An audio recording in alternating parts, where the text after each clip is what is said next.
তো এরা হইতেছে ডিজিটাল মুরগি, যারা কিনা গান না শুনলে ডিম পারতে পারে না। এইদিকে হাঁস এসে উগান্ডার একটা গান লাগিয়ে দেয়।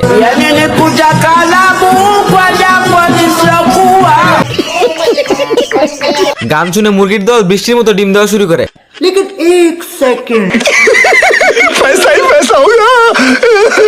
মেন কথা হচ্ছে হাঁসে মোরগের ফার্ম থেকে ডিম চুরি করতেছে। रुक तेरे को बताते।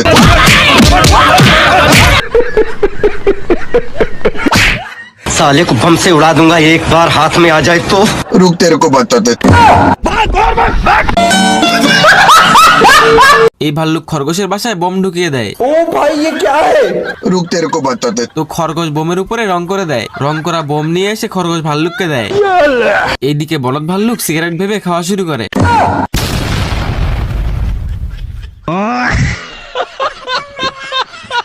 বলদ ভাল্লুক গাছের যে অংশে দাঁড়ায় ছিল সেই অংশটাই কেটে ফেলছে। ভাল্লুকে বলদ হলে কি হবে, একটু হলেও বুদ্ধি আছে, মানে প্যান্ট খুলে প্যারাশুট বানাইছে। ভাল্লুক তো নিচে পড়ছেই, উপর থেকে খরগোশ ভাল্লুকের জন্য এক্সট্রা গিফট পাঠাইছে। है मुझसे कोई स्मार्ट? बताओ, तुम खुद देखो।